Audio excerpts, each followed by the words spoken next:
Hello, and welcome to Rooms with Ronald, podcast brought to you by the Multifamily Media Network. I'm your host, Ronald Harrington. This podcast, we talk all things leasing and marketing. But guys, you are in for a treat today because it's not just Rooms with Ronald, it's Rooms with Ronald and a guest. I am joined today by Alicia Bannister, who is a general manager in San Diego. Welcome, Alicia. Hi, thanks so much for having me on. I am so excited to be on Rooms with Ronald. I followed all of your series last year, so it's so exciting that it's a podcast this year.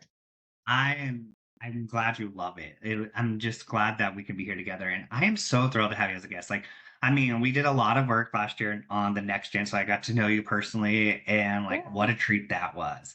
And so, like, because I kind of know you personally, I know that you have worked in Kansas City before, and Mhm. you're working in San Diego now. So I mean, I have never shopped properties in Kansas City. So can you kind of tell me the difference in leasing styles that you saw when you moved to San Diego from Kansas City?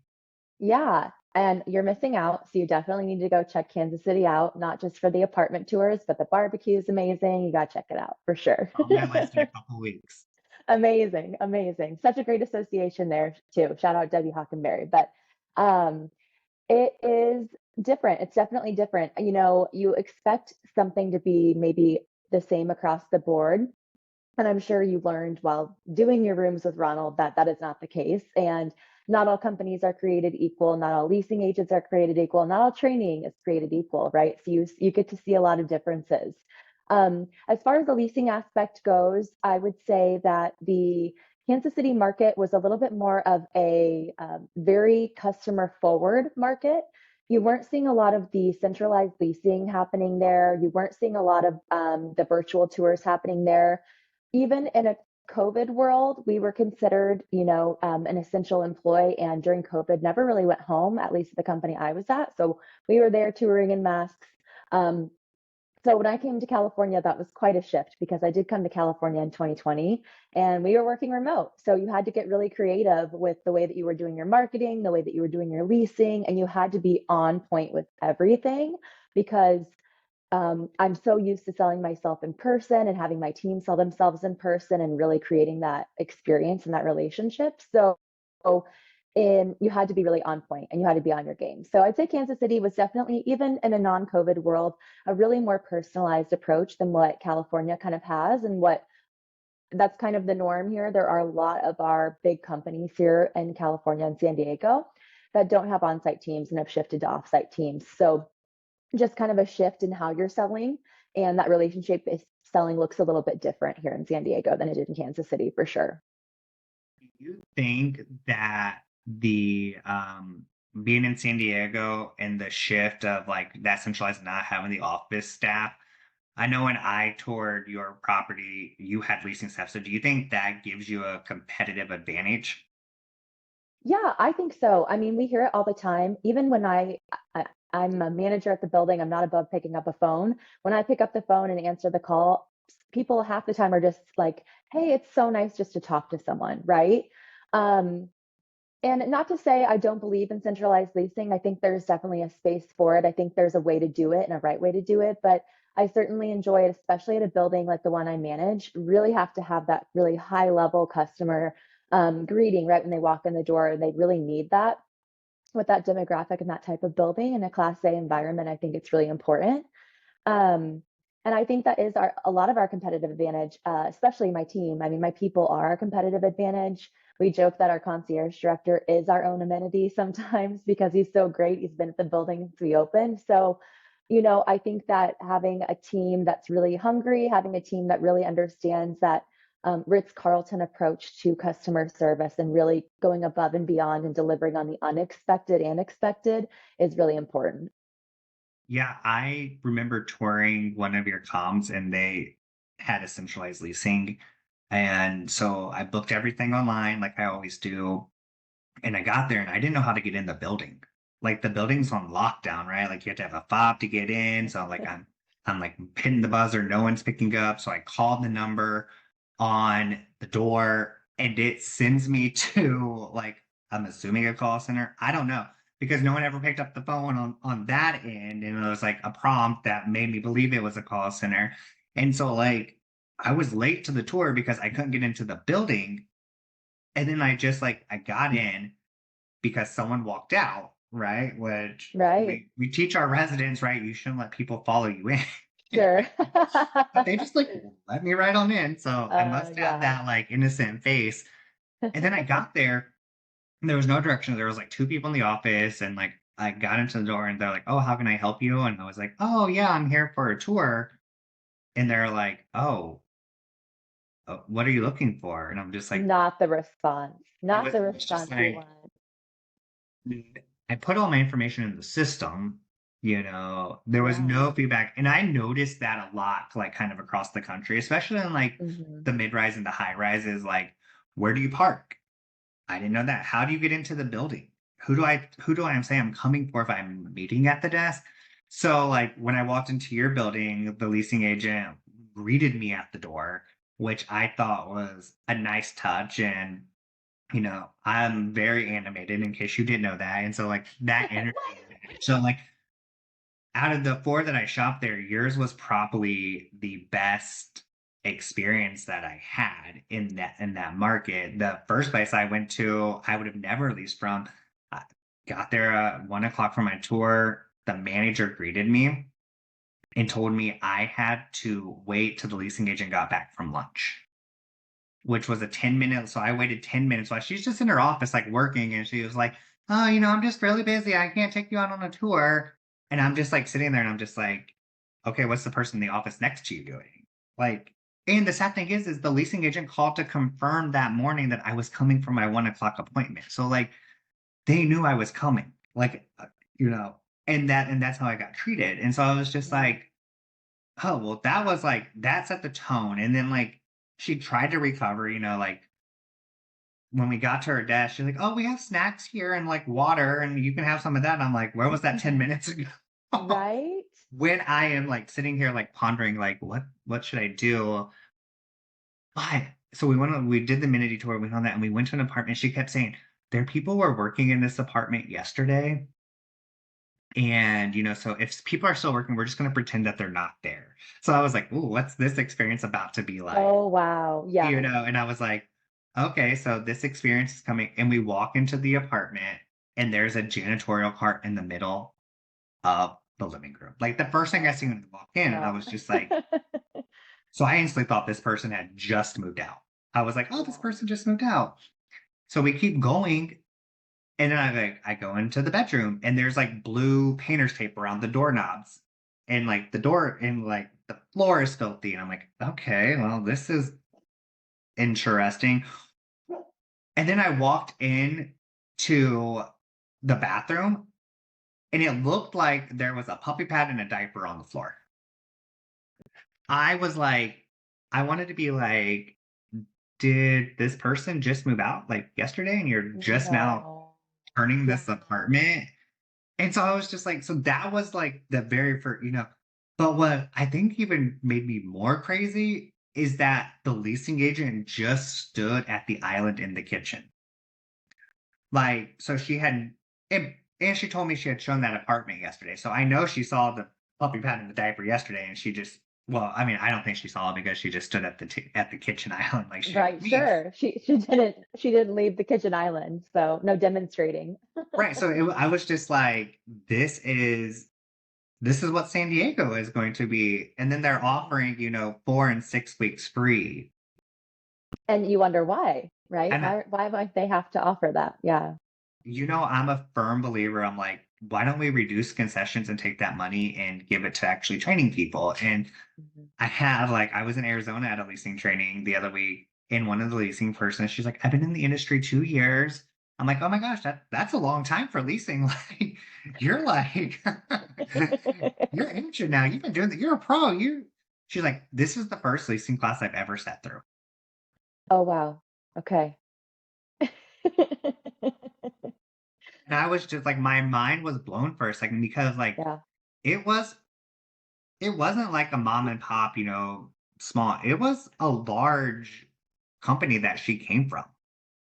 So, I mean, I think like your experience definitely like kind of set the bar. And I'm glad that it was like third in my day and not first, because then other people would I would have had to like been living up to the bar. And the fact that your leasing agent told me he was going to lock me in the office until I filled out an application when I was leaving, I was like, that's a great closing technique, because I used to do that. I'd be like, let me go get your ID and like sit you in the conference room and just like put the application in front of you with the pen, because we did paper because I'm Right? Back in the paper day. Yeah, for sure. I get that. I'm old too.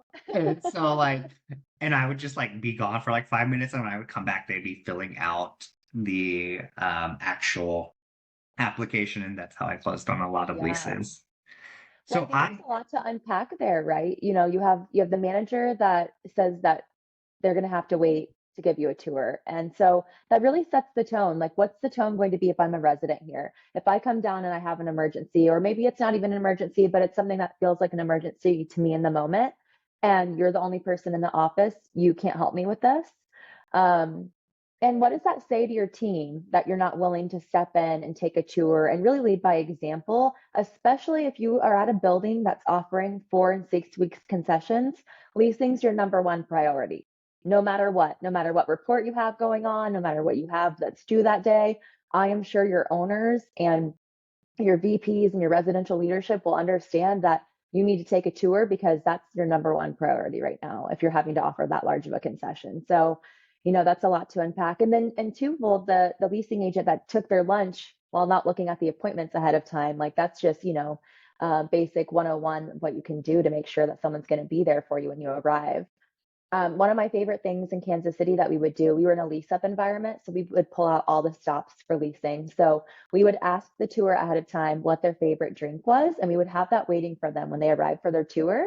And then we had a sign behind our leasing desk, and it would say, "Welcome to the Grand," and have the person's first name. So that way, it's reiterating to the leasing professional, okay, this is the person's name. Let me look at the notes of what they're coming in for. And then they come in and they're like, oh my gosh, my name is on the sign. And it's something so small. It was just like those, chalkboard signs that you can Mhm. put like little letters on, whatever. But it made such a difference. And people remembered that from their tour if they're touring, 3, 4, or 5 properties. Yeah, I used to do something similar. Like I used to have a questionnaire when I would lease, and it was like, what's your favorite drink? Like, what's your favorite candy? Your favorite snack?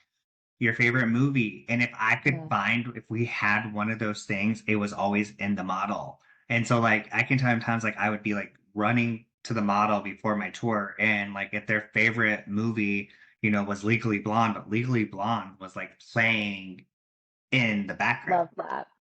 And it was just like those little touches. And like, we did my very first property, we did full size candy bars in our wow fridge. Like it wasn't like Hmm. it was like full size. And so like, and I always made sure that it was in the front. Like so, if you told me it was a Kit Kat, the wow fridge got rearranged so the Kit Kat was in the front. And That's and I awesome. was like, "Go ahead, open that fridge. I got something for you in there." And they were like, because there was some hesitation, and a lot of people were like, "I wondered what that questionnaire was for when you sent it to me." And so Yeah. I was like, "Yeah, I just want to get to know you as an individual and make you comfortable." And Hmm. I think it's the little things like that.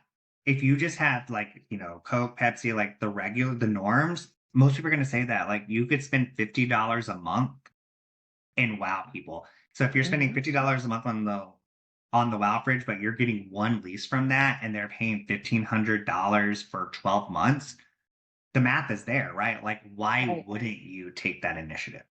I even do it Yeah. on the No. telephone. I would used to ask it on the telephone. Like when we're on the telephone, like, hey, what's your favorite snack? Like getting to know you. Yeah, definitely. And it's just one more thing that's like it disarms someone from that someone's trying to salesy pitch me. And it's just like, oh, this is a human talking to another human and trying to help me find a home. And they're really listening to my wants and needs and what I'm interested in. Yeah, and I felt like when I toured in San Diego, no one listened to my wants and needs. Like the last property I went to, I had to have a lot of closet space because I have a lot of clothes. Like, I mean, 67 dress shirts, 17 North Face jackets, like You would know the number. 37 blazers, and probably like 40 pairs of shoes. Like me and my husband joke a lot of times. We have a three-bedroom house, and I have clothes in every single closet, including the coat closet where all my coats are. As you should. But it was like this little thing of like, if I tell you closet space is important to me, Yeah, ask me why. W- of course. Because you would then know, like, you don't want to show me your smallest closet, Right. you know. And I found interesting, like, your leasing professional when we saw a couple different apartments, and he took like approach that I probably would take. He showed me the smallest closet first and worked up to the largest closet, you know. Yeah. Um, which was like a great unit. The layout's like the closet space, and there's like another closet, and I was like, oh, I could put my desk in that closet and like, have a little separation. And I was like, that was the wow factor at the end because I kept thinking to myself, this closet isn't big enough. Like, but Hmm. when he got me to that third closet, I was like, this is the closet. This is it. Yeah, he's strategic too, right? He's like, okay, closets are important to him. We're gonna start here, and then by the time we get to the last one, he's gonna be like, wow, that's huge. That's And I was great. also like, and I was also different. I was like, I want an open kitchen concept with like an Yeah. island, and so like we walked in, I was like, oh, I don't really like this floor plan. And like he knew how to overcome it. And I remember going to the where the pool's at your building, Hmm. and there was a yacht in the with a helicopter on it. Yep. And he was like, that's been here for a while. Like, I don't know who this is, but it sounds like someone I want to know. And I was like, me too. Like, I want to know whose this is because I was hoping the Disney cruise ship would be docked there when you went because I know that you're a fan and it's usually docked there. So that's so funny. But that's neat that he still pointed out a feature and it's something that you highlight, right? Because that is the view of the bay up there is insane and that's one of the biggest selling points. And so to have like, oh, and there's just, this casual yacht with a helicopter right outside our property where you live. right, and he made it like it was so memorable to me because like I was thinking about the rent and I was thinking about things like that, and I was just like, okay, so it's $1,800. I don't remember what the price was, but it was like eighteen hundred Definitely not dollars, 1800. right? But then I'm like, but I can tell my friends that I can see a yacht while I'm grilling. 100%. Yeah. What's your view? Oh, just slumming it over here with the yacht in the bay. It's just Beyonce's yacht hanging out in the middle of the bay here in San Diego. So I That's mean, it was a great. great times, and Yeah. it shows to me like you take pride and you understand the leasing realm from a community manager. So, I mean, I get it. Everyone's busy, right? Community Yeah. managers are busy. Everyone's busy. Assistant managers are busy. I I was glad to see it wasn't like that one property where the manager couldn't tour me. But so, what can managers do in their day to ensure that the leasing teams feel supported and are set up for success? Yeah, so for my team, we have we have touch-ins throughout the week, but we have one big meeting every week where it's both maintenance and office. And then after we break and maintenance goes, for the office team, we always do training. Even if that's 5 minutes of training, it's 5 minutes of training. So we focus on different things every week. And one of my favorite things I did is when I first got to the property, I took a tour of the community with everyone on the team and had everyone on the team tell me what they point out when they go into an apartment or what they point out when they go into the gym. And so many people on the team, even if they had been there and working together for like a year plus, were like, oh, I didn't know that about that feature of that custom built in espresso machine. Or, oh, I never thought to describe it that way. That's so great. And everyone picked up these nice tips and tricks, even though they've been there and selling. I think it's really important to remember that I don't even if you've been working in the industry for several years, or even if you've been doing that particular role for several years, or even been at the same property, you can always learn and grow and get better in your craft. I'm 15 years in and I'm still learning and growing and educating myself. And the only way I'm going to make my teams better is by continuing to do that too. And also leading by example. I take tours all day. I'll pop out there. I was just talking about this with a colleague today. Sometimes that double close will help. I'll see them coming back from a tour and I'll come out and introduce myself. I'm the general manager here. I just wanted to meet you. Oh my gosh, what apartment did you see? Oh, that's my favorite one in the building. I absolutely love that. The view, it's great, the light it gets. And just making that little touch in of I'm not too busy for you. And as a resident, this is also what you'll experience too. And making sure my team knows I'm available. I have an open door policy. I'm always there for them and I'm never going to be too busy for them, regardless of what I have in front of me. I love that. Like that's, you know, people always ask me like, what's the secret sauce? Like when you go to a property and you're like diving in and like you're so successful, like what is that secret sauce? And I'm like, A, there's an excitement. Like I come in and I'm very passionate about what I do. So Yeah, you can't help but to, feel that and like have it ignited in yourself. And I'm yeah, like, B, definitely. after every tour, I don't care what I'm doing. I don't care if I'm on a call with my boss or, I make it a point to stop out after that tour and I go to the leasing agent and I say, how was that tour? Yep. Tell me about that tour. What's going on? Because they know I have eyes on them now, right? It's not like Big Brother's watching. It's just I'm curious in this. And it also is a chance to say, well, why didn't they lease here right now? Yeah, Here's exactly. the So issue. what's the yeah, exactly. What's the objection? How can we overcome it? Here's how I would rephrase it. Like, let's rephrase it ooh, but did we think about this? Ooh, let's call this person back right now. And it's so like that affection, like just Mhm. rubs off and it makes, and I'm like, that's the secret sauce right there, right? Like, and then I made it the next day in the morning. We talked about every tour. We talked how Yep. did the tours go yesterday? Like, did any of the Yeah. applications come through in that huddle? Your puppy is so excited that you are on Rooms with Ronald. She is pumped. She just really wants to be featured on Movies with Ronald. She's very nervous about the fact that she's not on the camera. She doesn't get it. I'd love to invite dogs on the tour, so I I actually do know that's, we're super pet friendly. We're not just a property that says we're pet friendly. Our company has no breed restrictions. So we talk about that a lot, like really lean into that in the marketing. I partner with San Diego Humane Society a lot for events just because of that nature. And I just think it can only help. In our lobby, we have all of our pups that live in the building featured on the wall. We do a photo shoot for them every you week. do a photo, like you have a photographer come in and take, like I thought that was genius. I was like, I had not seen that anywhere else. Like I have seen like we do pet of the month, we do this, but like there's like a water station for and then like all their face and like the leasing agent was like, yeah, we have a photographer come in and like take photos of the pets. And I was just like, my dog can be a model? Like Yes, so like that was like one like standout, like little touch. I was just like, people love to talk about their dogs, they and I do. love that.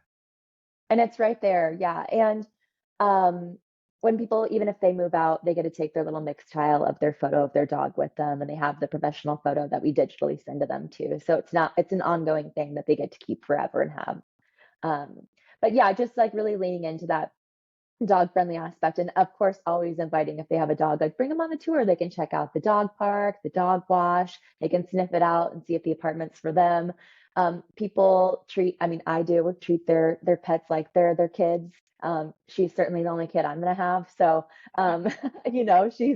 she's my whole world, so when someone, like, takes the initiative to, like, do one little thing that's catering to my dog, I'm like, "Ooh, you've won my business," you know? And a home is something that's so personal to someone. So it's definitely going to be personal for their loved ones or their animals or whoever they're bringing in. So it's important to remember those things when we're doing tours and catering and really trying to stand out. I always tell people my dog runs the house. Like we have tile in our kitchen, and so I'm always like, Snoopy, sit down, and he will not like actually sit on the tile. He will hover, and like he knows he won't get a treat, so then he'll go into the carpet and he'll like fully sit down. So like it's always like when I'm like looking, I'm like, oh, it's all tile, and so like if people don't ask me why that is a big deal to me, I'm like, you don't care about like me. It's like it's not my needs, it's the dog's needs. It's the dog's needs that are most important here. Right. So I had to go buy some rugs, and it's a great objection to see how people would handle that, right? And Yeah. a smart person would say, well, you just go buy some rugs. And um, I mean, a lot of people didn't say that. They would be like, oh, you just get a dog bed. And I'm like, my dog doesn't want to lay in a dog bed the whole time. So I love that you said that you're not too busy to lease. And like I think that's so important. And when I was doing this leasing training in Arizona, I had some managers for the first time in the leasing training, and I was kind of nervous about having managers in the right because they have this experience and like you never know which way it's gonna go. And so Sure. like we had the leasing course, and then at the end of it I was reading the feedback. Um and it literally said this was a leasing refresher that I never knew I needed. That's great, but And I was like, it's "Oh, true. this means that you're involved in the leasing process." And I would make a high wager, I'm a betting man, that the communities where managers are more involved in the leasing process, the higher occupied that they are, and they're probably not offering concessions. Right, exactly. And you have a manager that's really in touch and in tune with why people aren't renting if they aren't renting and what, what they need to do or what objectives they need to overcome or the landscaping in the corner on the tour path that needs to be looked at. Yeah.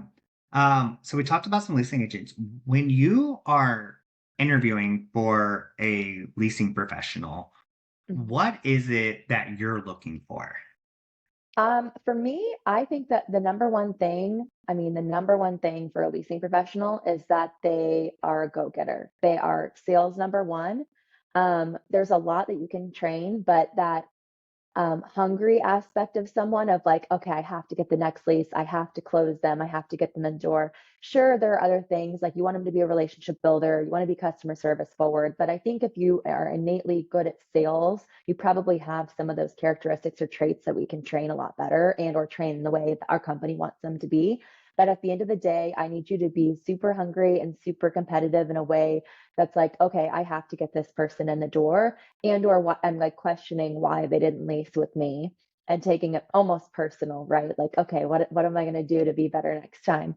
San Diego is a really tough market right now. It's super competitive, so you can't just give a lackluster tour and then kind of sit back and be like, well, I hope they come back and lease. It's not that world right now, and I know that a lot of markets are experiencing that too. So yeah, you have to have someone that's hungry and ready and super driven and want to get people in the door and close the deal.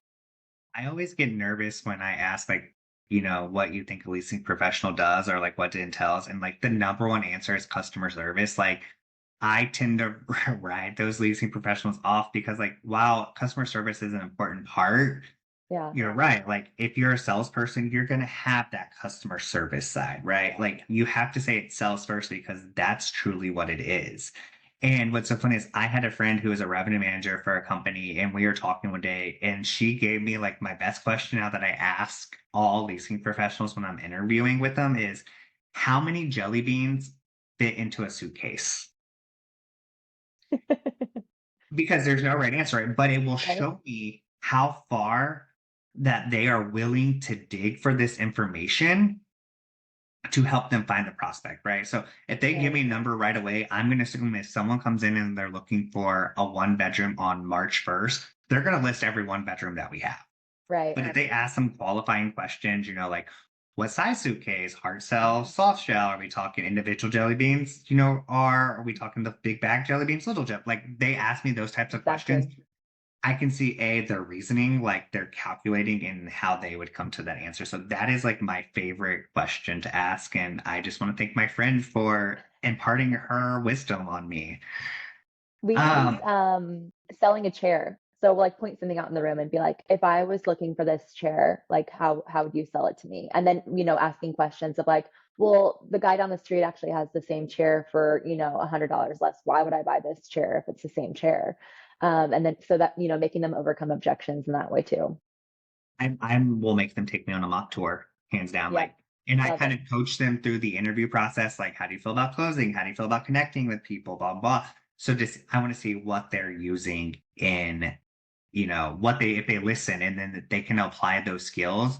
And I would tell them, like, I'm not looking for, specifics. I'm looking for you to know like personality. Like I can Yeah. train, this is 648 square feet. I cannot train personality. Exactly. Yeah. You can walk into a room still and be like, oh, wow, this open layout, this great light, this closet space, whatever. You don't have to know the specifics in order to do a good mock tour for an interview and to really get a good feel of how that person's going to be on site. Absolutely. Well, Alicia, I just want to thank you so much for being a guest on Rooms with Ronald. Our time is coming to an end. I have really enjoyed this conversation. If people wanted to reach out to you, where could they find you?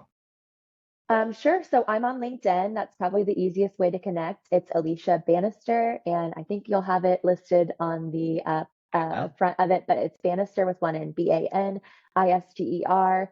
I love building up our future leaders of our industry. I happen to be the chair of our Next Gen committee for SoCal. And so I'm happy to give any advice. If anyone wants to reach out, I would love to connect and partner with you and help you with whatever questions you have. So Perfect.